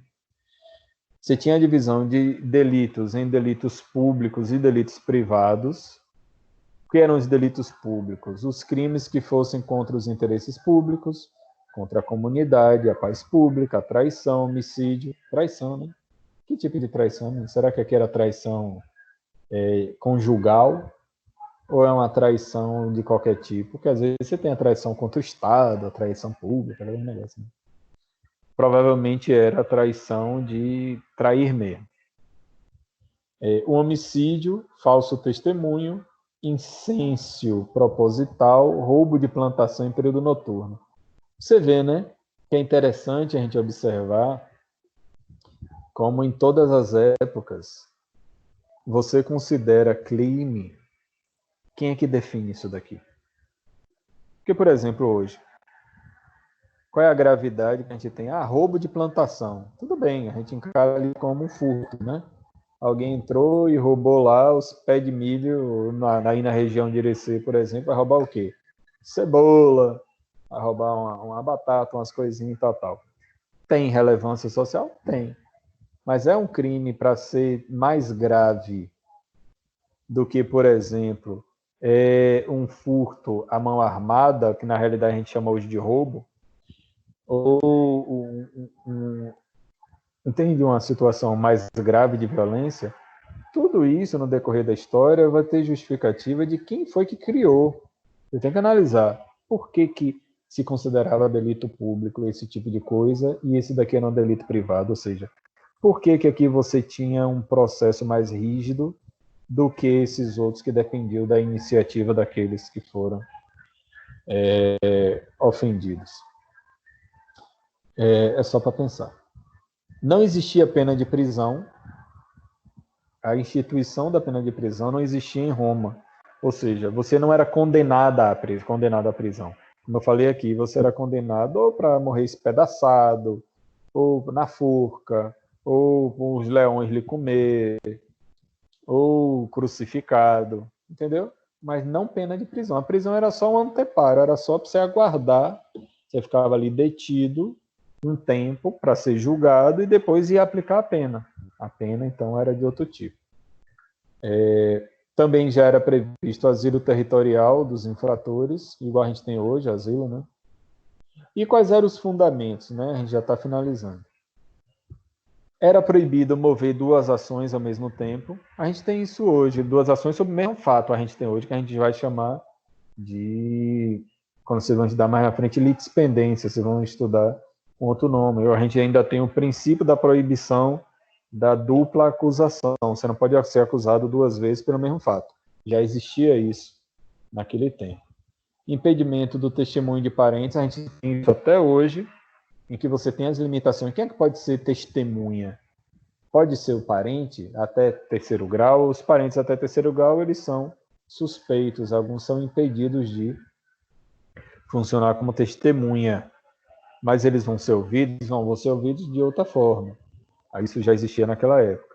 Exigência de indicação de data e hora do crime, isso aqui também se exige hoje, que você tem que certificar, botar tudo detalhadozinho lá na acusação, quando foi que ocorreu o crime, de qual modo e tal, essa coisa de você colocar todos esses detalhes. Existia a previsão de prisão preventiva, que a gente tem hoje também.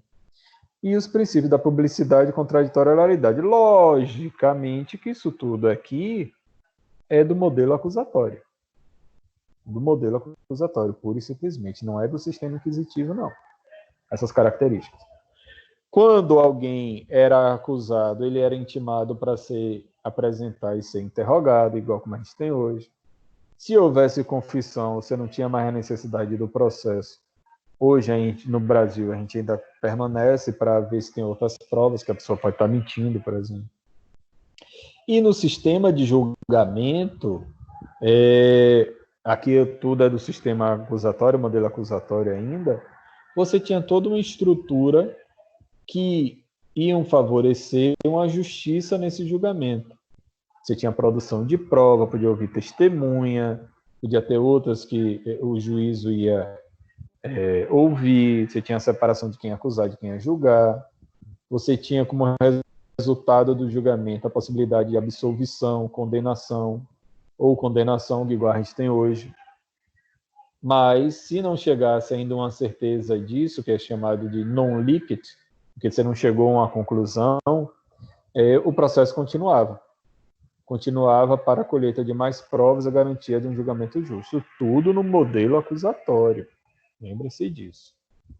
Você poderia impugnar as decisões com as apelações, e aí esse sistema depois foi sendo e foi abandonado. Certo? Então a gente finaliza essa sessão 2.4, unidade 2. Eu recomendo que vocês vejam o material, façam as atividades, façam como diz,